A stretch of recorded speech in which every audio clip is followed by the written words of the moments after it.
கர்த்தர் நல்லவர், அவருடைய கிருபை என்றும் உள்ளது. நம்ம தொடர்ச்சியான சில தலைப்புகளை நாம் தியானித்து கொண்டு வருகிறோம். தினமும் நம்மை ஆசீர்வதிக்கிற தேவன் என்று நாம் தியானித்தோம். அடுத்தது தினமும் நமக்கு ஜெயத்தை கொடுக்கிற தேவன் என்று நாம் தியானித்தோம். இன்றைக்கு எனக்கு அருமையானவர்களை தினமும் போதித்து நடத்துவார் என்ற தலைப்பில் தான் இன்றைக்கு நாம் தியானிக்க போகிறோம். ஏசாயா தீர்க்கதரிசன புத்தகம் 30ஆம் அதிகாரம் 20ஆம் வசனம் ஒரு வாசிக்க கேட்போம். படிங்கம்மா. நீங்கள் வலதுபுறமாய் சாயும் போது இடதுபுறமாய் சாயும் போது வழி இதுவே இதில் நடவுங்கள் என்று உங்களுக்கு பின்னாலே சொல்லும் வார்த்தையை உங்கள் காதுகள் கேட்கும். அல்லேலூயா. எனக்கு அருமையான, நீங்கள் வலதுபுறம் சாயும் போது இடதுபுறம் சாயும் போது வழி இதுவே, இதிலே நடவுங்கள் என்று உங்களுக்கு பின்னாலே சொல்லும் வார்த்தை உங்கள் காதுகளுக்கு கேட்கும். ஒரு ஆமென் சொல்லுங்களேன். அந்த அனுபவம் உங்கள் வாழ்க்கையில் இருக்குங்களா? இந்த வார்த்தையினுடைய அனுபவங்கள் எல்லாருக்கும் இருக்குன்னு நான் நம்புகிறேன். ஸ்தோத்திரம். அல்லேலூயா. நாம் வலதுபுறம் சாயும் போது இடதுபுறம் சாயும் போது வழி இதுவே, இதில் நடவுங்கள் என்கிற அந்த அனுபவங்கள் நம்முடைய வாழ்க்கையில் ஒவ்வொரு நாளும் இருக்கிறது உண்மை. ஸ்தோத்திரம். அல்லேலூயா. ஆனால் கொஞ்சம் வித்தியாசமாக இதுவரை இல்லாத அந்த அனுபவங்கள் இனி இருக்கும் என்று நான் நம்புகிறேன். கர்த்தர் செய்வாராக. அல்லேலூயா. கர்த்தர் நல்லவர், அவருடைய கிருபை என்றும் உள்ளது. ஸ்தோத்திரம். அல்லேலூயா. எனக்கு அருமையான தேவச்சனமே, இங்கே சொல்லப்படுகிற அற்புதமான ஒரு வார்த்தை. என்ன வார்த்தை? வழி இதுவே, இதிலே நடவுங்கள் என்று சொல்லப்படுகிற சத்தம் என்ன செய்யுமா? உங்கள் காதில் கேட்கும். அல்லேலூயா. கர்த்தர் நல்லவர், அவருடைய கிருபை என்றும் உள்ளது. எனக்கு அருமையானவர்களே, ஆதி பிதாக்களிலிருந்து நாம் பார்க்கிறோம் ஆதி அப்போஸ்தலர்கள் வரை ஒவ்வொரு முறையும் எனக்கு அருமையானவர்களே கர்த்தருடைய சத்தம் அவங்களுடைய காதுகளிலே தொனித்தன. ஆமென். ஆபிரகாமா இருக்கட்டும், ஈசாக்கா இருக்கட்டும், யாக்கோப்பாக இருக்கட்டும், யோசேப்பாக இருக்கட்டும், மோசேவா இருக்கட்டும், யோசுவாவாக இருக்கட்டும், எனக்கு அருமை அவங்களுடைய வாழ்க்கையில் ஒவ்வொரு முறையும் கர்த்தர் அவங்களோடு பேசி பேசி நடத்தினார். அல்லேலூயா. இன்றைக்கு ஆண்டவருடைய சமூகத்துக்கு வந்திருக்கிறவங்களை பார்த்து சொல்கிறேன், தேவன் உங்களுக்கு போதித்தவர் நடத்துவார். சங்கீதம் 32ஆம் சங்கீதத்தில் நான் பார்க்குறோம், நான் உனக்கு போதித்து நீ நடக்க வேண்டிய வழியை உனக்கு காட்டுவேன், உன் மேலே கண்ணை வைத்து என்ன செய்வேன், ஆலோசனை சொல்லும் அப்படிங்கிறாரு. எனக்கு அருமையானவர்கள், 1997 ஆண்டு ஆண்டுடைய சமூகத்துக்கு ஆலயத்தில் கால் எடுத்து வைத்தோம். அதிலிருந்து என்னுடைய வாழ்க்கையில் நான் பார்க்குற ஒவ்வொரு தருணத்திலும் எனக்கு அருமையானவர்கள் தேவன் போதித்து நடத்துகிறார். ஹல்லேலூயா. அவர் ஆலோசனை கொடுத்து நடத்துகிறார். 2001 ஞானஸ்நானம் எடுக்க நானும் என் சகோதரன் ஆண்டுடைய சமூகத்துக்கு வரும்போது சபைக்கே வருகிறதான ஒரு தாயார் சொன்னாங்க, எங்கப்பா இன்னைக்கு சர்ச்சுக்கு போகிறீங்க அப்படின்னு சொல்லி கேட்டாங்க. வெள்ளிக்கிழமை அன்னைக்கு. இன்றைக்கி நாங்கள் 2 பேர் ஞானஸ்நானம் எடுக்கிறோம் அப்படின்னு சொன்னோம். அடா பொழப்பத்த பசங்களை, நீங்களே போய் என்ன செய்கிறீங்க, ஞானஸ்நானம் எடுக்கிறீங்க, நீங்கள் ஞானஸ்நானம் எடுத்தால் யாரா உங்களுக்கு பொண்ணு கொடுப்பாங்க அப்படின்னாங்க. யோசிச்சு பாருங்கள் எங்களுக்கு எப்படி இருக்கும். ஒரு நல்ல காரியத்தை செய்ய போகும்போது நல்லதானே சொல்லணும். சபைக்கு வரவங்க அவங்களே சொல்கிறாங்க, ஏய் சபைக்கு போங்க, ஆனால் என்ன செய்யாதீங்க, ஞானஸ்நானம் என்ன செய்யாதீங்க, எடுத்துடாதீங்க. ஆனால் கர்த்தர் எங்களோடு பேசின வார்த்தையில், தேவன் எங்களோடு பேசின சத்தியத்தில் ஆழமாக நாங்கள் அவங்கள்ட்ட சொன்ன ஒரே ஒரு காரியம், நாங்கள் ஏசப்பா பிள்ளையாக நாங்கள் மாறப்போகிறோம். அல்லேலூயா. எங்களுடைய வாழ்க்கையை அவர் பார்த்துக்கொள்வார் என்று சொல்லி எனக்கு அருமையானவர்களே அந்த நேரத்தில் தைரியமாக அந்த வார்த்தையை சொல்லி நாங்கள் ஞானஸ்நானம் எடுத்தோம். அல்லேலூயா. இதுவரை அப்பாவுடைய கிருபையினால் வலதுபுறம் சாயாமலும் இடதுபுறம் சாயாமலும் அவருடைய சத்தம் எங்கள் காதில் தொனித்து கொண்டே இருக்கின்றன. ஸ்தோத்திரம். அல்லேலூயா. 2001 ஞானஸ்நானம் எடுத்து எனக்கு அருமையான, இன்றைக்கு 2025 எத்தனை வருஷம் ஆயிடுச்சுங்க? 24 வருஷம். ஸ்தோத்திரம். அல்லேலூயா. கர்த்தருடைய கிருபை இந்த மட்டும் தாங்கி வருகின்றன. அல்லேலூயா. உங்களை பார்த்து சொல்கிறேன், எனக்கு அருமையானவர்களே, நமக்கு தேவன் போதித்து நடக்க வேண்டிய வழியை நமக்கு காட்டுகிற தேவனாக இருக்கிறார். ஸ்தோத்திரம். அல்லேலூயா. இப்போ இந்த தலைப்பு நீங்கள் எழுதி கொள்ளுங்க, தினமும் போதித்து நடத்துகிற ஆண்டவர். ஸ்தோத்திரம். அல்லேலூயா. ஒரு 4 காரியத்தை உங்களுக்கு நான் காண்பிக்க நான் விரும்புகிறேன். அவர் எப்படியெல்லாம் நம்மளை வழி நடத்துகிறார், அவருடைய வழிநடத்துதலை நான் எப்படியெல்லாம் புரிந்து கொள்ள முடியும் அப்படிங்கிறதுல ஒரு 4 காரியத்தை உங்களுக்கு அந்த சத்தியத்தை உங்களுக்கு காண்பிக்க நான் விரும்புகிறேன். முதலாவது, தேவன் போதித்து நடத்துவதிலே அவருடைய வழிகள் எப்படி புரிந்து கொள்ள முடியும் என்று சொன்னால், வெளிப்படுத்தின விசேஷம் 3ஆம் அதிகாரம் 8ஆம் வசனத்தை ஒருவர் வாசிக்க கேட்போம்.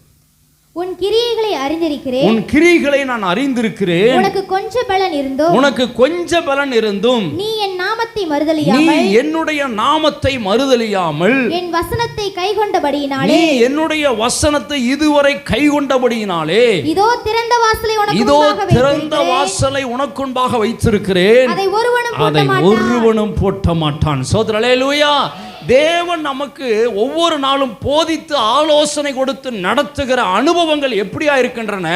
நமக்கு முன்பதாக தேவன் திறந்த வாசலை வைத்திருக்கிறார். அல்லேலூயா.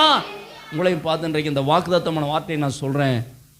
நீங்கள் போகிற எல்லா இடங்களிலேயும் ஆண்டவர் உங்களுக்கு திறந்த வாசலை வைத்திருக்கிறார். ஊழியம் செய்ய போகிறீங்களா? உங்களுக்கு ஆண்டவர் திறந்த வாசலை வைத்திருக்கிறார். பிஸ்னஸ் பண்ணுறீங்களா? ஆண்டவர் உங்களுக்கு திறந்த வாசலை வைத்திருக்கிறார். அல்லேலூயா. அதை ஒருவனும் எந்த மனுஷனும் என்ன செய்ய முடியாதுங்க, பூட்ட முடியாதுங்க. இன்றைக்கு ஒரு வேளை நீங்கள் நினைக்கலாம், என்னென்ன இதில் வாசல் அடைப்பட்டது போல இருக்குது. நீங்கள் அதுக்காக கவலைப்பட வேண்டாம், அதுக்காக நீங்கள் சோர்ந்து போக வேண்டிய அவசியம் இல்லை. ஸ்தோத்திரம், அல்லேலூயா. ஏன்னு சொன்னால், எனக்கு அருமையாக நான் வலதுபுறம் சாயும் போது இடதுபுறம் சாயும் போது வழி இதுவே என்று பின்னாலே கூப்பிடுகிற சத்தம் கேட்கு என்று சொன்ன வார்த்தையின்படி, அல்லேலூயா, என்னை வழி நடத்துகிறவர் எனக்கு முன்பாக அவர் திறந்த வாசலை வைத்திருக்கிறார். அல்லேலூயா. அப்போது நீங்கள் கவலைப்பட வேண்டிய அவசியமே இல்லை. ஆனால் ஆண்டவர் தெளிவாக சொல்கிறாரு, உனக்கு கொஞ்சம் பலன் இருந்தும் நீ என்னை மறுதலியாமல், ஆமாம், உனக்கு கொஞ்சம் வருமானம் தான் இருக்குது, உனக்கு சரீரத்தில் கொஞ்சம் பலன் தான் இருக்குது, ஆனால் நீ ஜெபம் பண்ணுற. உனக்கு கொஞ்சம் ஞானம் தான் இருக்குது, ஆனால் நீ ஆத்துமாக்களை ஆதாயம் பண்ணுற. உனக்கு கொஞ்சம் அந்த படிப்பறிவு தான் இருக்குது, ஆனால் அதன் மூலமாக நீ எனக்காக ஓடிக்கொண்டிருக்கிற. ஸ்தோத்திரம், அல்லேலூயா. அந்த கொஞ்சம் பலன் இருந்து என்னை மறுதலியாமல் என் வசனத்தை கை கொண்டபடினாலே திறந்த வாசலை உனக்கு முன்பாக வைத்திருக்கிறேன், அதை ஒருவனும் பூட்ட முடியாது என்று கர்த்தர் சொல்லுகிறார். அல்லேலூயா. பூட்டப்பட்டது போல இருக்குன்னு சோர்ந்து போக வேண்டாம். கர்த்தர் திறக்கிறவர், ஒரு மனுஷனால் அடைக்கவே முடியாது. ஏன்னா ஒருவரும் பூட்டக்கூடாதபடிக்கு திறக்கிற ஆண்டவர். ஆமென் சொல்லுங்களேன். ஸ்தோத்திரம், அல்லேலூயா. அப்போ நல்லா நீங்கள் புரிந்து கொள்ள வேண்டும், தேவன் நம்மை வழிகாட்டுகிறவராக இருக்கிறார். ஸ்தோத்திரம், அல்லேலூயா. ஆதியாகம புத்தகத்தில் 12ஆம் அதிகாரத்தில் நீங்கள் 1ஆம் வசனம் 2ஆம் வசனத்தை நீங்கள் படிக்கும்போது, கர்த்தர் ஆபிரகாமை நோக்கி, நீ உன் தேசத்தையும் உன் இனத்தையும் உன் தகப்பன் வீட்டை விட்டு புறப்பட்டு காண்பிக்கும் தேசத்துக்கு ஆண்டவர் வாசல் அடைச்சாருங்களே எங்காச்சு? அல்லேலூயா. எங்கேயாவது வாசல் அடைச்சாரா? உங்களுக்கு நான் சொல்கிறேன், ஆண்டவர் உங்களோட பேச ஆரம்பிச்சிட்டாருன்னா, ஆண்டவர் உங்களுக்கு வாக்குத்தத்தத்தை கொடுத்துட்டார் அப்படின்னா, உங்களுக்கு ஆண்டவர் திறந்த வாசலை வச்சுட்டார். அல்லேலூயா. நீங்கள் பயப்பட வேண்டாம். நான் போனால் வாசல் அடைச்சிருமா, நான் போனால் பிரச்சனை வந்துடுமா, நான் போனால் வாழ முடியுமா, நான் போனால் இருக்க முடியுமா, அதெல்லாம் நீங்கள் கவலைப்படவே வேண்டாம். ஆண்டவர் வாக்குத்தத்தம் கொடுத்துட்டார் அப்படின்னா திறந்த வாசல் ஆண்டவர் உங்களுக்கு முன்னாடி வச்சுட்டாரு. நீங்கள் தைரியமாக போயிட்டே இருக்கலாம், நீங்கள் தைரியமாக முன்னேற முடியும். ஆமென்னு சொல்லுங்களேன். ஸ்தோத்திரம், அல்லேலூயா. நம்முடைய வாசலை ஒரு மனிதனால் என்ன செய்ய முடியாதுங்க, அடைக்கவே முடியாது. ஸ்தோத்திரம், அல்லேலூயா. ஆனால் ஒன்றுங்க, நம்முடைய வாசல் எப்போ அடைபட்டது போல் இருக்குது அப்படின்னா, நாம்பளா யோசிச்சு போகும்போது தான், ஆண்டவருடைய வழி நடத்துதல் இல்லாமல் நாம்பளா போகும்போது தான். எனக்கு அருமையானவர்களே, நீங்கள் கவனிச்சிங்க அப்படின்னா, ஆண்டவருடைய சத்தம் வருது லோத்துவுக்கு, உன் ஜீவன் தப்ப என்ன செய்ய, ஓடிப்போ அப்படிங்கிற. ஆனால் லோத்து சொல்கிறாரு, ஆண்டவரே நான் எப்படி இங்கிருந்து போவேன்? அவர் சொல்கிற அந்த அனுபவத்தை நீங்கள் பாருங்கள். ஆதியாகம புத்தகத்தில் 19ஆம் அதிகாரத்தில் நீங்கள் படிச்சிங்க அப்படின்னு எனக்கு அருமையானவர்களே படிக்கலாம். ஆதியாகமம் 19ஆம் அதிகாரத்தில் 17ஆம் வசனத்தில் நீங்கள் படிக்கும்போது, அவர்களை வெளியே கொண்டு போய் விட்ட பின்பு அவர், உன் ஜீவன் தப்ப ஓடிப்போ, உன் ஜீவன் தப்ப என்ன செய்ய, ஓடிப்போ, பின்னிட்டு பாராதே, நீ என்ன செய்யாத, நீ இங்கெல்லாம் நீ பின்னிட்டு பார்க்காத, இந்த சமபூமியில எங்கும் நில்லாதே, நீ அழியாதபடிக்கு மலைக்கு என்ன செய்ய, ஓடிப்போ என்றார். பாருங்க, அதுக்கு லோத்து அப்படியெல்லாம் ஆண்டவர் எங்க நமக்கு திறந்த வாசல் வச்சுக்கிறார், அதை நோக்கி நம்ம ஓடிக்கிட்டே இருக்கணும். ஆமென் சொல்லுங்களேன். ஏன்னா சோதம் குமார இப்போ அடைக்கப்பட போகிறது, சோதம் குமார இப்போ அழிய போகிறது. ஸ்தோத்திரம், அல்லேலூயா. கர்த்தர் நம்முடைய இக்கட்டான சூழ்நிலையில் ஆண்டவர் அழகாக பேசுவாருங்க. நம்மளை காப்பாற்றுவதற்கு கரிசனை உள்ள தேவன், அக்கறை உள்ள தேவன். ஆபிரகாமை நினைவு கூர்ந்து லோத்துவை ஃபேமிலியை காப்பாற்றும்படி தேவன் அற்புதமாய் பேசுகிறார். அந்த சத்தத்தை அவன் அசட்டை பண்ணுகிறான், கண்டுகொள்ளாமல் போகிறான். நடந்தது என்ன எனக்கு அருமையானவர்களே? லோத்து 2 பிள்ளையை கூட்டிகிட்டு ஓடுறாங்க. ஆனால் லோத்து மனைவி பின்னிட்டு திரும்பி பார்த்து என்ன ஆயிட்டாங்க? உப்பு தூணாய் மாறி போனாள். ஸ்தோத்திரம், ஹல்லேலூயா. சில நேரத்தில் கர்த்தருடைய எச்சரிப்பு நமக்கு வருங்க. நான் உனக்கு திறந்த வாசலை வச்சிருக்கிறேன், நான் வைத்திருக்கிற வழியில் ஓடு. ஆண்டவர் பேசுவார். ஆனால் நம்ம ஆண்டவர் பேசுகிற அந்த வார்த்தையை சார்பாக கேட்டு நம்ம கீழ்ப்படிய வேண்டும். ஆமேன்னு சொல்லுங்களேன். ஆண்டவரே, எனக்கு இங்கே செழிப்பு இருக்குது, எனக்கு ஓகோன்னு ஒரு வாழ்க்கை இருக்குது, நான் எப்படி போவேன்? லோத்து மனைவி அவங்க பாருங்க அப்படி தான் சொல்லிட்டு இருக்கிறாங்க. இல்லைப்பா, இந்த பட்டணத்தை நான் அழிக்க போகிறேன், இந்த பட்டணம் அழிய போகிறது, நீ ஓடிப்போ, ஜீவன் தப்ப ஓடிப்போ அப்படிங்கிறார். ஆனால் அவங்க அதை ரெஸ்பான்ஸே பண்ணலை. எல்லாம் நீங்கள் கவனிக்க வேண்டும். உங்களை பார்த்து சொல்கிறேன், தேவனுடைய சத்தம் உங்களுக்கு பின்னாலே கேட்கும். நீங்கள் தப்பித்துக்கொள்ளும்படி ஆண்டவங்களோடு பேசுவா, நீங்கள் பிழைக்கும்படி ஆண்டவங்களோடு பேசுவா, நீங்கள் வாழும்படி ஆண்டவங்களோடு பேசுவா. மனுஷ சத்தம் அல்ல, தேவ சத்தம் உங்களுக்கு காதில் கேட்கும்போது எனக்கு அருமையானவர்களே, அந்த வழிகாட்டுதல் சத்தத்தை நீங்கள் புரிந்து கொண்டு நீங்கள் ஓடும்போது நீங்கள் நிச்சயமாக நீங்கள் பிழைப்பீர்கள். ஆமென், ஹல்லேலூயா. இஸ்ரவேல் ஜனங்களுக்கு அப்படி தான் கர்த்தர் அற்புதமாய் வழி நடத்தினார். ஸ்தோத்திரம், ஹல்லேலூயா. கர்த்தர் சொன்னார், நீங்கள் எகிப்தை விட்டு நான் காண்பிக்கிற தேசத்துக்கு போய் நீங்கள் என்ன செய்யுங்க? ஆராதனை செய்யுங்கள் அப்படின்னு ஆண்டவர் சொன்னார். அதை கேட்டு ஆண்டவர் திறந்து வச்சிருக்கிற அந்த வாசல் வழியாய் போனார்கள், பிழைத்தார்கள். ஹல்லேலூயா. அசட்டை செய்தவர்கள் அவர்கள் இழந்து போனதை பார்க்கிறோம். ஸ்தோத்திரம், ஹல்லேலூயா. ஆனால் அற்புதம், தேவன் செய்த வழிகாட்டுதல் நீங்கள் பார்த்தீங்க அப்படின்னா, அவர் மேகஸ்தம்பமாக அக்கினி சமமாய் 40 வருஷம் ஜனங்களை விட்டு விலகாமல் வழி நடத்தினார். ஆமென்னு சொல்லுங்களேன். இப்போ இதிலிருந்து என்ன நம்ம பார்க்குறோம்? ஆண்டவரை தெய்வமாய் கொண்ட ஜனங்கள் பாக்கியம் உள்ளவர்கள், ஆசீர்வதிக்கப்பட்டவர்கள். ஹல்லேலூயா. அவர்களுக்கு தேவன் இறுதி மூச்சு வரை வழிகாட்டுகிறவராய் இருக்கிறார், இறுதி மூச்சு மட்டும் வழி நடத்துகிற தேவனாய் இருக்கிறார். ஹல்லேலூயா. மேகஸ்தம்பம் மேலிருந்து பாதுகாக்குது, பாதை காட்ட பகலெல்லாம் கூட செல்லுது. மேகஸ்தம்பம் மேலிருந்து பாதுகாக்குது, பாதை காட்ட பகலெல்லாம் கூட செல்லுது. அன்பான தேவன் என்னோடு வருவார், அது போதும் என் வாழ்விலே. ஆசையா, அன்பான தேவன் அது போதும் என் வாழ்விலே. தேவா, நான் எதினால் விசேஷித்தவன், ராஜா நான் அதை தினம் யோசிப்பவன். தேவா, நான் எதினால் விசேஷித்தவன், ராஜா நான் அதை தினம் யோசிப்பவன். எதினால் இது எதினா, நீரிலோடு வருவதினா, எதினா இது எதினா, நீரிலோடு இருப்பதினா. ஹல்லேலூயா. ஆதியாகமத்தில் 26ஆம் அதிகாரத்தில் ஈசா கூட ஆண்டவர் பேசுகிறாரு, நீ எகிப்துக்கு போகாமல் இந்த தேசத்தில் வாசம் நான் உன்னோடு கூட நான் ஆசீர்வதிப்பேன். இவர் புறப்பட்டார். இவர் என்ன செஞ்சிட்டாரு? இங்கே இருந்து அவ்வளோதான், செத்துருவோம், பஞ்சம் இங்கே ரொம்ப கொடிதாக இருக்கிறது, அவ்வளோதான், மக்கள் இறந்துகிட்டு இருக்கிறாங்க, இங்கே இருந்து அவ்வளோதான், என் வாழ்க்கை முடிந்துடும் அப்படின்னு சொல்லிட்டு ஆள் குடும்பத்தோடு கூட எல்லாத்தையும் என்ன செய்கிறாரு? பொருளெல்லாம் எடுத்துக்கிட்டு நம்ம இங்கேருந்து எஸ்கேப் ஆயிடலாம் அப்படின்னு சொல்லிட்டு எனக்கு அருமையான புறப்படும் போது ஆண்டோடைய சத்தம் கேட்குது, நீ முதல்ல இங்கேயே இரு, அங்கெல்லாம் போக வேண்டாம். ஹல்லேலூயா.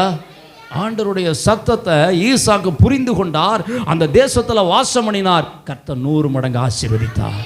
உங்களை பார்த்து சொல்கிறேன் எனக்கு அருமையானவர்களே, நீங்கள் கிளிகிட்ட போய் கேட்க வேண்டிய அவசியம் இல்லை, மனுஷன்கிட்ட போய் கேட்க வேண்டிய அவசியம் இல்லை, முழங்கால் போட்டு ஆண்டவர்கிட்ட கேட்டால் அழகாக உங்களை வழி நடத்துவார். ஹல்லேலூயா. ஆண்டவருடைய சத்தம் கேட்கும் பிரியமானவர்களே, ஆண்டவருடைய வார்த்தை உங்களுக்கு கேட்கும். ஹல்லேலூயா. ஆண்டவர் ஒன்று சொப்பனத்தின் மூலம் பேசுவார், இந்த வேதத்தை படிக்கும்போது பேசுவார், முழங்கால் படியிடும்போது ஆவியானவருடைய இருதயத்தின் ஆழத்தில் அந்த வார்த்தையை கொண்டு வருவார். ஹல்லேலூயா. அற்புதமாக அவருடைய வழிகாட்டுதலை நீங்கள் புரிந்து கொள்ள முடியும். ஸ்தோத்திரம், ஹல்லேலூயா. ஆனால் நீங்கள் நல்லா கவனிச்சிங்கன்னா தாவீதை பாருங்கள், ஆண்டவர்கிட்ட கேட்டு கேட்டு கேட்டு கேட்டு செய்த தாவீது ஒரு நாள் சவுலின் கையினால் மடிந்து போவேன் என்று சொல்லி இருதயத்தில் யோசித்து அடைக்கப்பட்டதான பெலிஸ்தி தேசத்துக்கு போனார். ஹல்லேலூயா. அங்கே தான் அவருடைய வாழ்க்கையில் சந்திக்கிற பிரச்சனை அங்கே இன்பமாக தான் போனது. ஆனால் அங்கேருந்து வராரு, தன்னுடைய தேசத்துக்கு வரும்போது மனைவி பிள்ளைகள் எல்லாம் அவன் வைத்திருந்த எல்லாம் சூறையாடி எல்லாம் அழிக்கப்பட்டு சுட்டரிக்கப்பட்டு, எனக்கு அருமையானவர்களே, இவர்கள் எல்லாம் கொள்ளையடிக்கப்பட்டு கொண்டு போயிட்டாங்க. அங்கே மீதமாக இருந்ததான தப்பித்த பிழைச்ச பிள்ளைங்க சொல்கிறாங்க, எல்லாம் உன்னால தான், கல்லறிந்து கொள்ள வேண்டும் நினச்சாங்க. தாவீது மிகவும் நெருக்கப்பட்டான். அந்த நேரத்தில் ஜெபிக்கிற, ஆண்டவரே நான் தவறு செய்து விட்டேன், இறுதியில் யோசித்து முடிவெடுத்து நான் செய்து விட்டேன், கதறான். ஆண்டவர் சொல்கிறாரு, நீ சகலத்தையும் திருப்பிக் கொள்வாய். நம்ம எப்போ தேவனுடைய வழி நடத்துதலுக்குள்ளே நம்ம வருகிறோமோ, கர்த்தர் அழகாக வழி நடத்துவார், அற்புதமாக வழி நடத்துவார். நீங்கள் இழந்ததை சகலத்தையும் திருப்பிக் கொள்ள கர்த்தர் உதவி செய்வார். அல்லேலூயா. இந்த செய்தி கேட்குற எனக்கு அருமையானவர்களே, எதை இழந்துட்டுன்னு ஃபீல் பண்ணுறீங்க? அவர் போதிக்கிற அந்த வழி நடத்துறதுக்குள்ளே நீங்கள் வந்துட்டீங்க அப்படின்னா, இழந்ததை கர்த்தர் மீண்டும் தருவார். அல்லேலூயா, அல்லேலூயா. அவருக்கு பின்னாலே அவர் சத்தம் நமக்கு கேட்கிறது. ஆமென். நம்முடைய காதுகளுடைய சத்தம் கேட்கிறது. ஊழியக்காரம்லாம் பிரசங்கிவருடைய சத்தம் கேட்கிறது. இந்த வேதத்தை படிக்கும்போருடைய சத்தம் நமக்கு கேட்கிறது.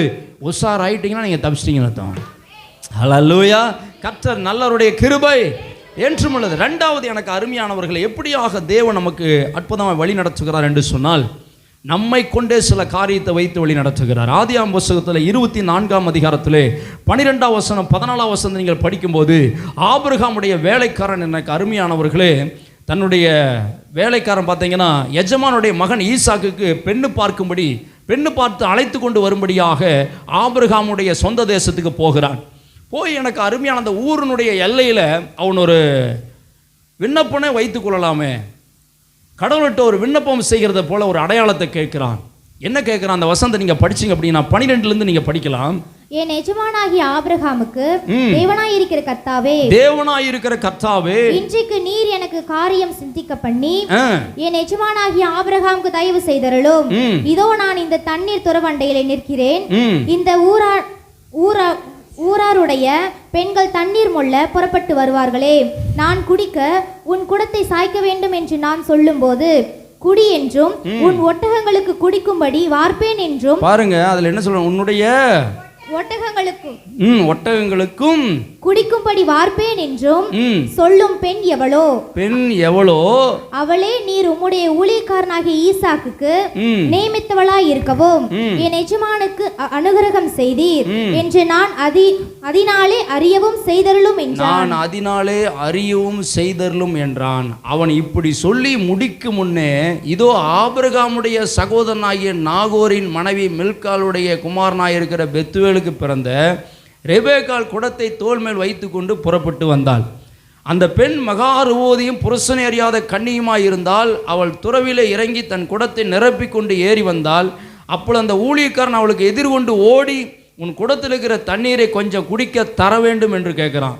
அவன் பாருங்க, இவனுக்கு மட்டும்தான் கேட்குறான். அதற்கு அவள், குடியும் என் ஆண்டவனே என்று சீக்கிரமாய் குடத்தை தன் கையில் இறக்கி கொண்டு அவனுக்கும் குடிக்க கொடுத்தால், கொடுத்த பின்பு உம்முடைய ஒட்டகங்களுக்கு குடித்து தீரு மட்டும் அவைகளுக்கு மோண்டு வார்ப்பேன் என்று சொல்லி. நல்லா கவனிங்க.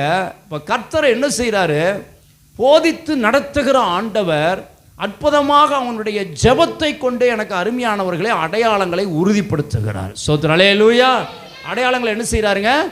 உறுதிப்படுத்துகிறார். பல நேரத்தில் எனக்கு அருமை தேவனுடைய சித்தங்களை அறிந்து கொள்வதற்கு, தேவனுடைய வழிநடத்துதலை புரிந்து கொள்வதற்கு நம்ம ஆண்டவருடைய சமூகத்தில் கருத்தாய் நம்ம ஜெபிக்கிறவர்களாக நம்ம இருக்க வேண்டும். அல்லேலூயா. இவன் பெரிய ஒரு விசுவாச வீரன் கிடையாது. ஆபிரகாமிலிருந்து சில காரியத்தை பாடங்களை கற்றுக்கொண்டவன், அவ்வளவுதான். ஸ்தோத்திரம், அல்லேலூயா.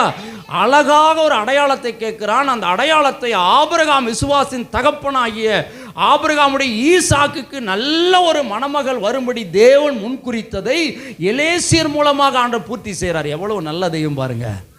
அல்லேலூயா, அல்லேலூயா. ஆபிரகாம் அவர் வீட்டில் இருக்கிறார். இவர் வேலைக்காரன் அனுப்பிட்டார், போய் என் பையனுக்கு என்ன செய்ய, பொண்ணு பார்த்து கூட்டிட்டு அப்படின்னு. இன்றைக்கி அந்த காலத்தில் யாராவது செய்வாங்களா? நாம் செய்வோமா?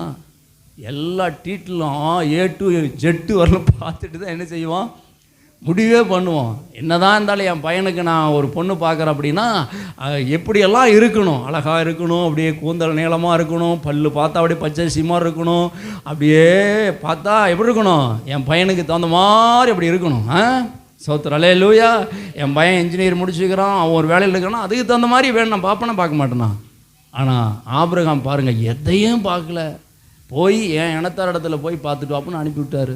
ஆனால் இவன் ஜெபம் பண்ணுறான், ஆண்டவரே இப்படியா இப்படியா அப்படியா ஒரு அடையாளம் நடக்கணும், அவ்வளோதான். இவன் என்ன பண்ணுறானோ அதே மாதிரியே மேட்ச் ஆகுது பாருங்க. ஸ்தோத்திரம், அல்லேலூயா. என்ன ஒரு மெராக்கல். இதுதான் சொல்கிறேன், கர்த்தருடைய சித்தத்துக்கு நீங்கள் இணைந்து உங்களை அர்ப்பணித்து விட்டால் அந்த அடையாளத்தின் மூலமாக அவருடைய வழிநடத்துதலை நீங்கள் புரிந்து கொள்ள முடியும். எத்தனை பேருக்கு நான் சொல்கிறது புரியுது? ஸ்தோத்திரம், அல்லேலூயா. இவன் கேட்குறத அப்படியே கர்த்தர் செய்கிறாரு. இதெல்லாம் நடந்து முடிஞ்சு எனக்கு அருமையான ரெபெக்காளை வீட்டுக்கு கூட்டிகிட்டு போகிறான். வீட்டுக்கு கூட்டிகிட்டு போய் எனக்கு அருமையானவர்களே அங்கே வீட்டுக்கு போய் தலை குனிந்து பணிந்து கொள்ளுகிற அந்த நேரத்தில் 49ஆம் வசனத்தில் 24, 49 படிச்சிங்க அப்படின்னு, இப்பொழுது நீங்களும் என் எஜமானுக்கு தயவும் உண்மையும் உடையவர்களாய் நடக்க மனதுள்ளானால் எனக்கு சொல்லுங்கள், இல்லை என்றால் அதையும் எனக்கு சொல்லுங்கள். பெரிய ஒரு லிஸ்ட்டு போட்டு சொல்லி முடிச்சிட்டார். அப்பொழுது நான் வலதுபுறமாயில் இடதுபுறத்தில் நோக்கி என்ன செய்வேன்? இதெல்லாம் நடந்ததெல்லாம் ரெபெக்காளுடைய யாருக்கிட்ட? அண்ணங்கிட்ட எல்லா டீட்டெயிலும் சொல்கிறாரு. சொல்லி முடித்த ஒருபாடு, எனக்கு அருமையானவர்களே, நீங்கள் எங்களுடைய எஜமானாகிய ஈசாக்குக்கு உங்கள் தங்கச்சி கொடுக்க மனமாக இருந்தால் மனசு இருந்தால் சொல்லுங்கள், இல்லைன்னாலும் சொல்லுங்கள், நான் ஏதோ ஒரு பக்கம் என்ன செய்கிறேன், போகிறேன் அப்படின்னு சொல்லும்போது லாபான் சொல்கிறான்.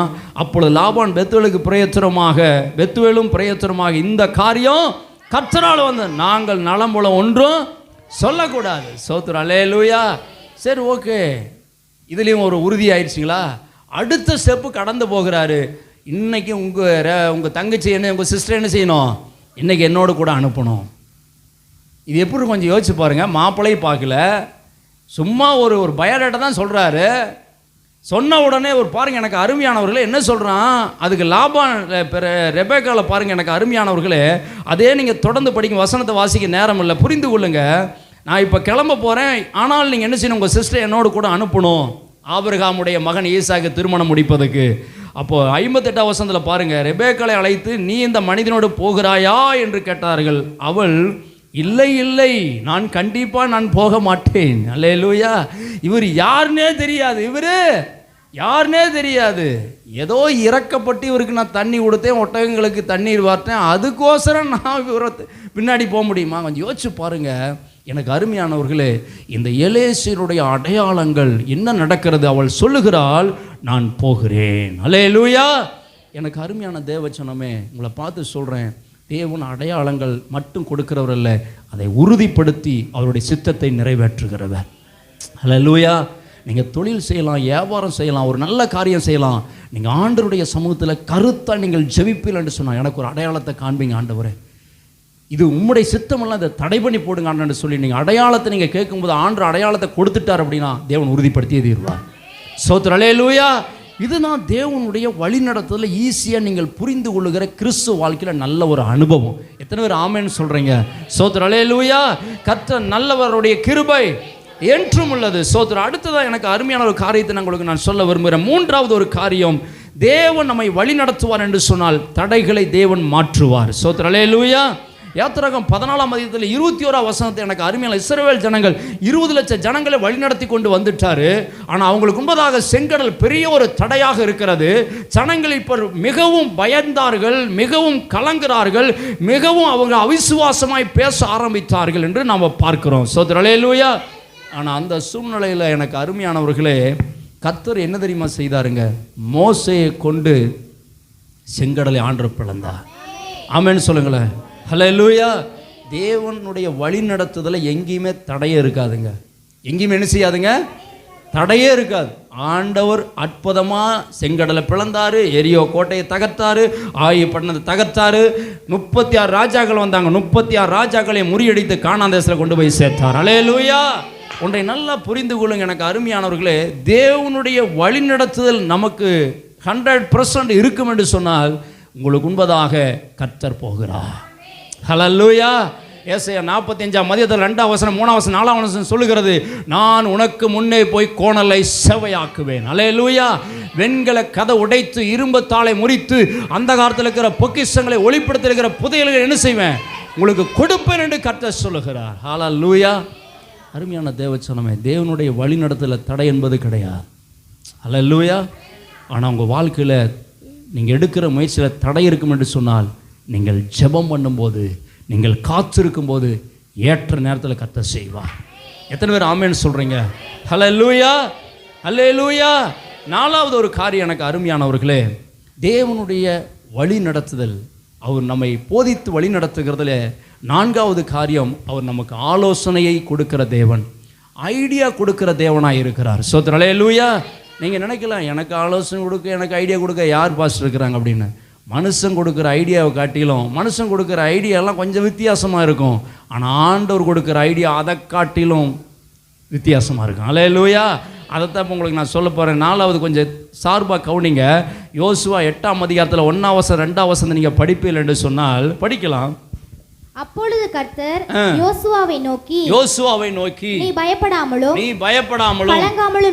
கலங்காமலும் இரு. நீ யுத்த ஜனங்கள் யாவரையும் கூட்டிக் கொண்டு எழுந்து ஆயு பட்டணத்தின் மேல் போ. இதோ ஆயின் ராஜாவையும் அவன் ஜனத்தையும் அவன் பட்டணத்தையும் அவன் நாட்டையும் உன் கையிலே ஒப்பு கொடுத்தேன். நீ எரிகோவுக்கும் அதன் ராஜாவுக்கும் செய்தது போல ஆயுக்கும் அதன் ராஜாவுக்கும் செய்ய கடவாய். அதில் கொள்ளையிட்ட பொருளையும் மிருக ஜீவன்களையும் உங்களுக்கு கொள்ளையாக எடுத்துக் கொள்ளாமல். நல்லா நீங்க கவனிச்சீங்க அப்படின்னா, இங்க தேவன் அற்புதமான ஒரு காரியத்தை சொல்லிக்கொண்டே வரும்போது ஒரு காரியத்தை சொல்லுகிறார். பாருங்க, அந்த வசனத்தை படிக்குமா 8ஆம் அதிகாரத்தில் அதிலே பாருங்க, பதிவிடை வை அப்படிங்கிற ஒரு காரியத்தை சொல்லுவார் பாருங்க. படிங்கம்மா. எடுத்துக்கொள்ளாமல் பட்டணத்துக்கு பின்னாலே பதிவிடையை வை என்றார். பட்டணத்துக்கு பின்னால நீ என்ன செய்ய? பதிவிடை. அப்படின்னா எனக்கு அருமையானவர்களே, ஒரு கூட்டம் முன்னோக்கி செல்ல வேண்டும், ஒரு கூட்டம் மறைந்திருக்க வேண்டும் என்பதை ஐடியா தேவன் கொடுக்கிறார். இது யாராவது இப்படி செய்வாங்களா?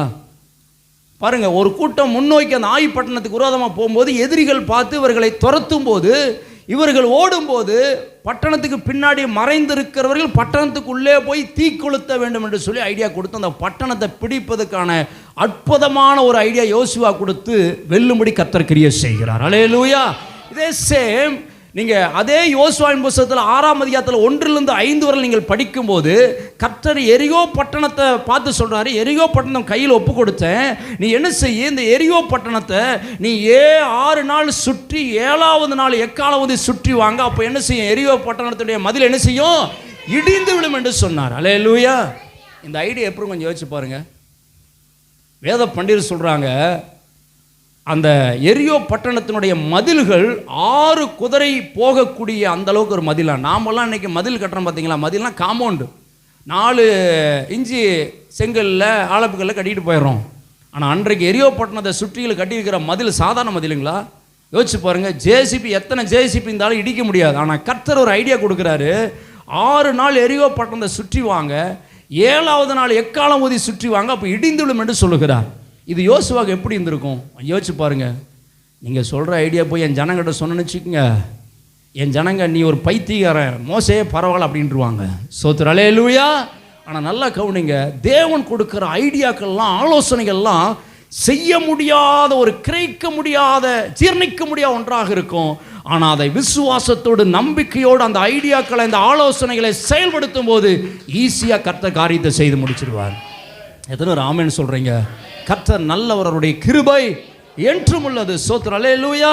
எனக்கு அருமையான தேவச்சனமே, யாத்திரா புத்தகத்தில் 15ஆம் அதிகாரத்தில் நீங்கள் 22லேருந்து படிக்கும்போது ஜனங்கள் எகிப்து தேசத்திலிருந்து கானான் தேசத்தை நோக்கி பயணிக்கும் போது அந்த 22ஆம் வசனத்தில் 25ஆம் வசனம் படிக்கும்போது ஜனங்கள் 3 நாள் தண்ணீர் இல்லாமல் மிகுந்த தாகத்தோடு அலைகிறார்கள். தண்ணி ரொம்ப அவங்களுக்கு ஒரு பெரிய ஒரு கஷ்டமாக மாறிடுச்சு. அந்த நேரத்தில் ஒரு துறவை பார்த்து அந்த தண்ணீர் குடிக்க வேண்டும் என்று சொல்லி பிரயாசப்படுகிறார்கள். படிங்க அந்த வசனத்தை. பின்பு மோசே இஸ்ரவேல் ஜனங்களை சிவந்த சமுத்திரத்திலிருந்து பிரயாணப்படுத்தினான். அவர்கள் சூர் வனாந்திரத்திற்கு புறப்பட்டு போய் 3 நாள் வனாந்திரத்தில் தண்ணீர் கிடையாமல் நடந்தார்கள். அவர்கள் மாராவிலே வந்தபோது, பாருங்க, அவர்கள் மாராவில் வந்தபோது மாராவின் தண்ணீர் பாருங்க, தண்ணி அவங்களுக்கு தெரியுது, ஆனா அந்த தண்ணி இப்ப என்ன செய்ய முடியல, கசப்பா இருந்துச்சு. சில நேரத்துல நம்ம ஆசீர்வாதத்தை பார்க்கறது போல தெரியுது, ஆனா அந்த ஆசீர்வாதமே சில நேரத்தில் நம்முடைய வாழ்க்கை எப்படியா இருக்குதுங்க, கசப்பா நம்முடைய வாழ்க்கையில தெரியலாம். ஆனா உங்களை பார்த்து சொல்றேன், கர்த்தர் ஒரு மகிமையான காரியத்தை செய்ய போறார். ஹல்லேலூயா. ஹல்லேலூயா. பாருங்க, கசப்பா இருந்ததினால் அதை குடிக்க அவர்களுக்கு கூடா இருந்தது, அதனால் அவ்விடத்துக்கு மாரா என்று பெயரிடப்பட்டது. அப்பொழுது ஜனங்கள் மோசேக்கு விரோதம் முறுமுறுத்து எண்ணத்தை குடிப்போம் என்றார்கள். மோசே கர்த்தரை நோக்கி கூப்பிட்டான். அப்பொழுது கர்த்தர் மோசேக்கு ஒரு மரத்தை காண்பிச்சார். அல்லேலூயா. ஒரு ஐடியா கொடுக்கிறாரு. என்ன கொடுக்குறார் ஐடியா?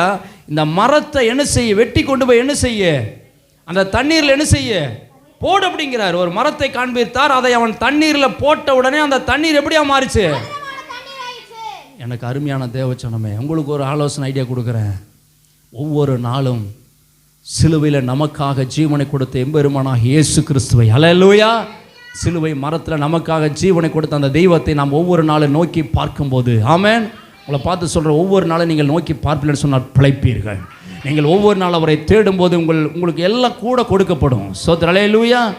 எப்படி பாஸ்டர் கூட கொடுக்கப்படும்? இந்த ஆலோசனைகள், இந்த ஐடியாக்கள் எல்லாம் எனக்கு அருமையானவர்களே, இதெல்லாம் உங்களால் ஏற்றுக்கொள்ள முடியாது. ஆனால் அதை செய்யும்போது தான் மாறாவின் தண்ணீர் அந்த கசப்பான தண்ணீர் மதுரமாய் மாறினது போல உங்கள் கசப்பான வாழ்க்கை மதுரமாக இனிப்பான ஒரு வாழ்க்கையாய் மாறும். ஆமென், அல்லேலூயா.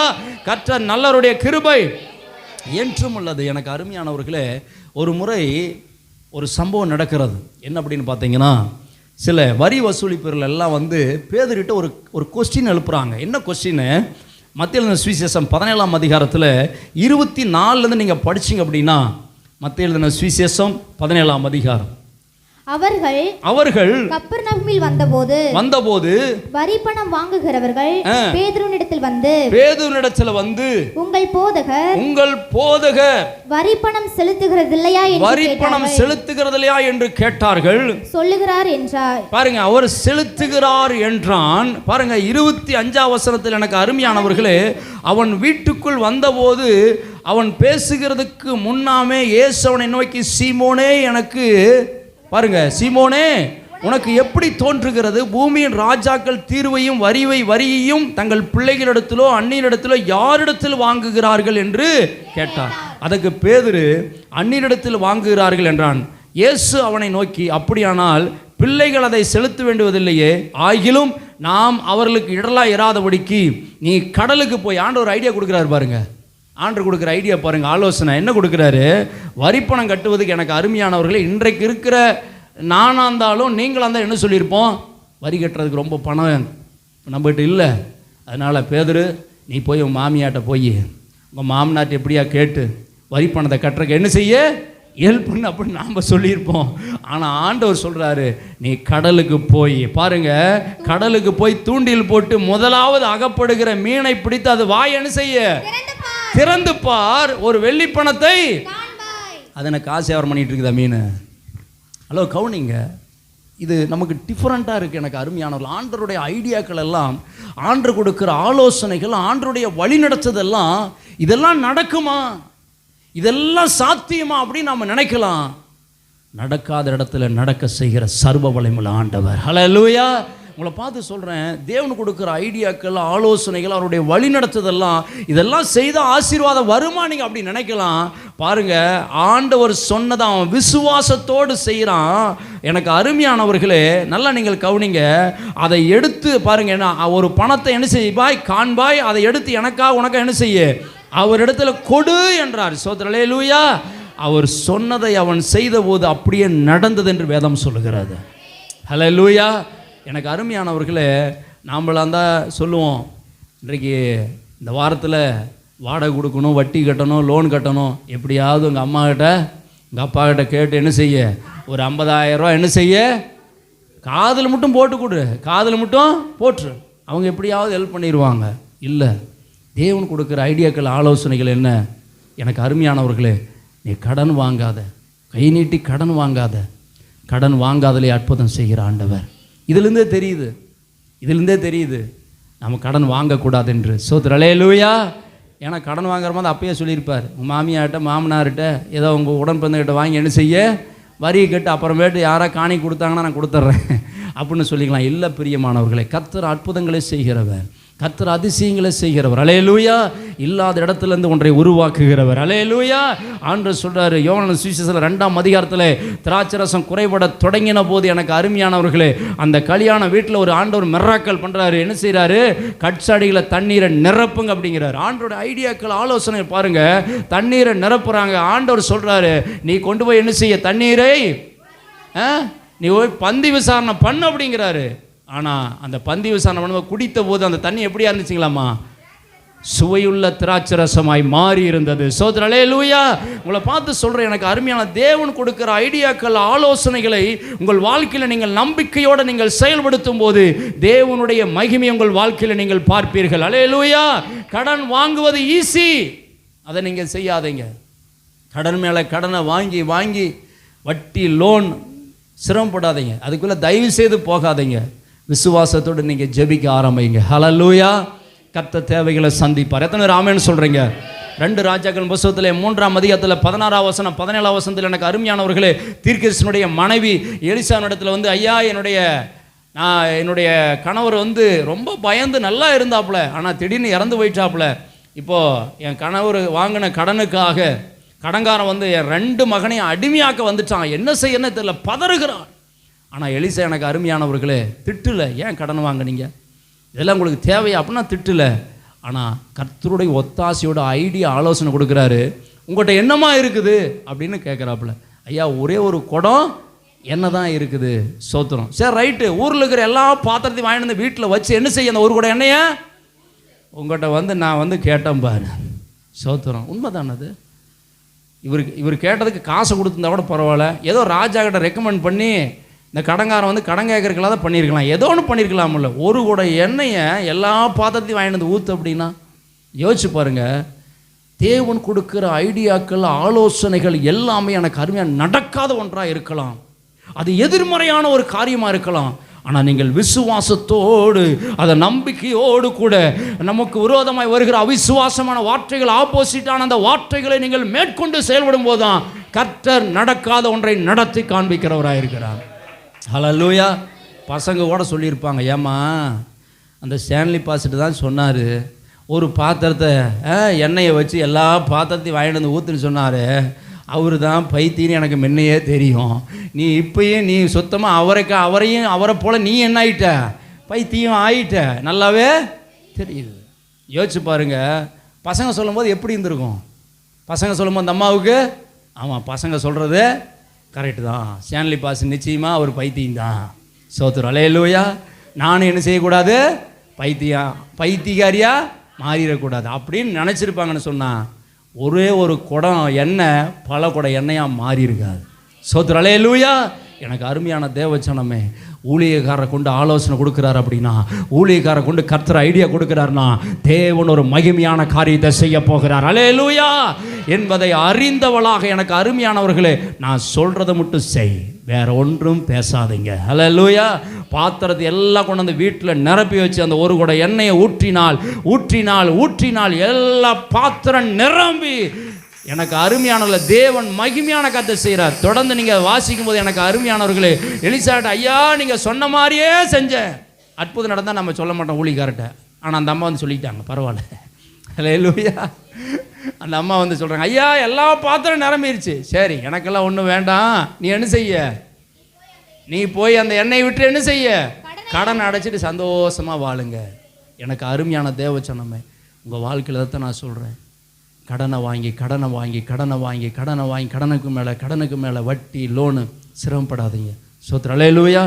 கர்த்தர் இருக்கிறத வச்சு, உங்கள் பலனை வச்சு, உங்கள் ஞானத்தை வச்சு, கொஞ்சம் படிப்பு, கொஞ்சம் ஞானம், கொஞ்சம் அறிவு, கொஞ்சம் வருமானம், இதில் இருந்தே கர்த்தர் உங்கள் வாழ்க்கையை மகிமையாக நடத்தி கொண்டு போவார். ஏன்னு சொன்னால், நீ கையிடுகிற வேலையில் உனக்கு ஆசீர்வாதத்தை கட்டளையிடுவேன். ஹல்லேலூயா. ஏன்னா நம்ம தொடர்ந்து நாம் தியானித்து கொண்டு வருகிறோம், தினமும் நம்மை ஆசீர்வதிக்கிற தேவன், தினமும் நமக்கு ஜெயம் கொடுக்கிற தேவன், தினமும் நம்மை போதித்து வழி நடத்துகிற தேவன். அல்லேலூயா. எலியா எனக்கு அருமையானவர்களே, சாரிபாத்து ஊருக்கு போய் சாரிபாத்து விதவியை சந்திக்கிறார் ஆண்டவருடைய வார்த்தையின்படி. அங்கே எனக்கு அருமையானவர்களே, ரொம்ப பஞ்சம் தலைவிரித்து ஆடிக்கொண்டிருக்கிறது. அந்த சாரிபாத்தில் இருந்த ஒரு விதவை தாய் விறகு பொறிக்கு கொண்டிருக்கிறாள். எலியாவளை பார்த்து சொல்லுற, அம்மா எனக்கு கொஞ்சம் தண்ணி கொண்டாமல் ரொம்ப தாகமாக இருக்குது அப்படின்னு சொல்லுறேன். முடிச்சிடுறேன். கடைசியாக தண்ணி கொண்டாட போகும்போது எனக்கு அருமையான தேவச்சனமே, அந்த சகோதரி பார்த்து சொல்கிறாப்புல, அம்மா கொஞ்சம் ஒரு அப்பத்தை செஞ்சு எனக்கு என்ன செய்ய கொண்டு வா, ரொம்ப பசியாகவும் இருக்குது, ரொம்ப தாகமாக இருக்குது. ஆனால் அந்த அம்மா சொல்கிறாங்க, என்ன சொல்கிறாங்க, அந்த 1 ராஜாக்களில் 17ஆம் அதிகாரத்தில் நீங்கள் தொடர்ந்து படிப்பீங்கன்னு சொன்னால், எனக்கு அதில் 10லேருந்து படிப்பீங்க அப்படின்னா, அந்த சகோதரி சொல்கிறாப்புல, ஐயா நானும் என் மகனும் சாப்பிட்டு என்ன செய்ய போகிறோம்? சாக போகிறோம். ஆனால் எலியா சொல்கிறாரு, அம்மா இங்கே பாரு, பஞ்சம் தீரு மட்டும் பானையில் என்ன செய்யாது? மா குறைந்து போகாது, கலசத்தில் எண்ணெயும் குறைந்து போகாது. ஆடையை பண்ணி எனக்கு என்ன செய்ய? கொண்டு வா, வாழ்க்கை நீ அற்புதத்தை நீ பாப்ப அப்படின்ட்டாரு. சோத்திரம், அல்லேலூயா. அந்த வார்த்தையை கேட்டு எனக்கு அருமையானவர்களே, அந்த சகோதரி இப்படி சொல்லியிருக்கலாம், ஒரு கைப்பிடி மாவு, ஒரு கலசத்தில் எண்ணெய், இதை கொண்டாந்து இவருக்கு செஞ்சு கொடுத்தா பஞ்சம் தீரு மட்டும் குறையாதான், வந்த வழியை பார்த்து போயா அப்படின்னு அந்த அம்மா சொல்லியிருக்கலாம். ஆனால் பாருங்கள், அந்த ஊழியக்காரர் சொன்ன வார்த்தையை கேட்டு அந்த ஐடியாக்கள், அந்த ஆலோசனையின்படி செய்யும் போது எனக்கு அருமையானவர்களே, நீங்கள் படிச்சிங்க அப்படின்னா 13ஆம் வசனத்திலிருந்து படிங்களேன். படிங்கம்மா. அப்பொழுது எலியா அவளை பார்த்து, பயப்படாதே, நீ போய் உன் வார்த்தையின்படி ஆயத்தப்படுத்து. ஆனாலும் முதலில் அதிலே எனக்கு ஒரு சிறிய ஆடையை பண்ணி என்னிடத்தில் கொண்டு வா. பின்பு உனக்கும் உன் குமாரனுக்கு பண்ணலாம். கர்த்தர் தேசத்தின் மேல் மலையை கட்டளிடும் நாள் மட்டும் பானையில் மா செலவழிந்து போவதும் இல்லை, கலசத்தில் எண்ணெய் குறைந்து போவதும் இல்லை என்று இஸ்ரவேலின் தேவனாகிய கர்த்தர் சொல்லுகிறார் என்றான். அவள் போய் எலியாவின் சொற்படி செய்தாள். அவளும் இவனும் அவள் வீட்டாரும் அநேக நாள் சாப்பிட்டார்கள். அவளும் இவனும் அவள் வீட்டாரும் அநேக நாள் சாப்பிட்டார்கள். எப்படி சாப்பிட்டுருப்பாங்க? ஒரு கைப்பிடி மாவு எப்படிதான் அது பெருகி இருக்கும்? இதுதான் தேவன் செய்கிற அற்புதங்கள், அதிசயங்கள், கிரகிக்க முடியாத காரியங்களை செய்கிற ஆண்டவர். ஹல்லேலூயா. கர்த்தர் எலியாவை கொண்டு சொன்ன வார்த்தையின்படியே பானையிலே மா செலவழிந்து போகவும் இல்லை, கலசத்தில் எண்ணெய் குறைந்து போகவும் இல்லை. உங்களை பார்த்து சொல்கிறேன், தேவன் கொடுக்குற ஐடியாக்கள், ஆலோசனைகள் எல்லாம் எனக்கு அருமையானவர்களை செய்ய முடியாத எதிர்மறையான ஒரு காரியமாக இருக்கலாம். ஆனால் நீங்கள் நம்பிக்கையோட, விசுவாசத்தோடு நீங்கள் செய்யும் பொழுது தான் தேவ மகிமை உங்கள் வாழ்க்கையில் விளங்கும். தேவ வல்லமையை நீங்கள் பார்க்க முடியும். தேவன் செய்கிற அதிசயத்தை உங்கள் வாழ்க்கையில் நீங்கள் பார்க்க முடியும். அல்லேலூயா. இதுதான், இப்படி செய்யும் போது தான் தேவனுடைய வழி நடத்துதலை நேச்சுரலாக நீங்கள் புரிந்து கொள்ள முடியும். அல்லேலூயா. அப்போ இந்த 4 காரியத்தை நீங்கள் நல்லா மனதில் வைத்துக் கொள்ளுங்க.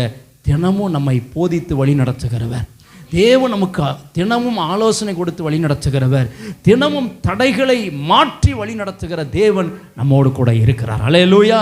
அதனால் ஒன்றுக்கு நீங்கள் கலங்க வேண்டாம். தேவனுடைய வழிநடத்தலை புரிந்து கொண்டு நீங்கள் விசுவாசத்தோடு அவர் சொல்லுகிற ஆலோசனைகளை, ஐடியாக்களை கேட்டு நீங்கள் செயல்பட்டீங்கன்னா போதும், கர்த்தர் உங்கள் வாழ்க்கையில் மகிமையான காரியத்தை செய்வார். நீங்கள் ஒன்றுக்கு கலங்கி நிற்க மாட்டீங்க, ஒன்றுக்கு நீங்கள் சோர்ந்து போய் நிற்க மாட்டீங்க. ஏன்னா கர்த்தருக்கு காத்திருங்கள் புதுபலன் அடைந்து சட்டைகள் அடித்து என்ன செய்வார்கள்? உயர எழும்புவார்கள். ஹல்லேலூயா. கர்த்தர் நல்லவருடைய கிருபை என்றும் உள்ளது. இதைத்தான் ஆதி பிதாக்கள் கை கொண்டார்கள். ஆபிரகாம், ஈசாக்கு, யாக்கோப்பு, யோசேப்பு, மோசே, யோசுவா, எலியா, எலிசா, இவர்களெல்லாம் இப்படி தான் அவங்க ஃபாலோ பண்ணி தான் அவங்கெல்லாம் மகிமையாக வாழ்ந்தாங்க, கர்த்தருக்கு சாட்சியாக வாழ்ந்தாங்க, ஆசீர்வாதமாக இருந்தாங்க. ஹல்லேலூயா. இன்றைக்கு இந்த செய்தி உங்கள் வாழ்க்கையில் எனக்கு பிரயோஜனமாக நான் நம்புகிறேன். நிச்சயமாக உங்களை தினமும் போதித்து நடத்துவா. அவருடைய சத்தம் உங்களுக்கு கேட்கும், அவருடைய வழி நடத்தல் உங்களுக்கு கேட்கும். நிச்சயமாக நான் நம்புகிறேன். நீங்கள் நம்பிக்கையோட ஜெபம் பண்ணுங்க, கர்த்தர் உதவி செய்வார். எல்லாம் நம்ம எழுந்து நின்று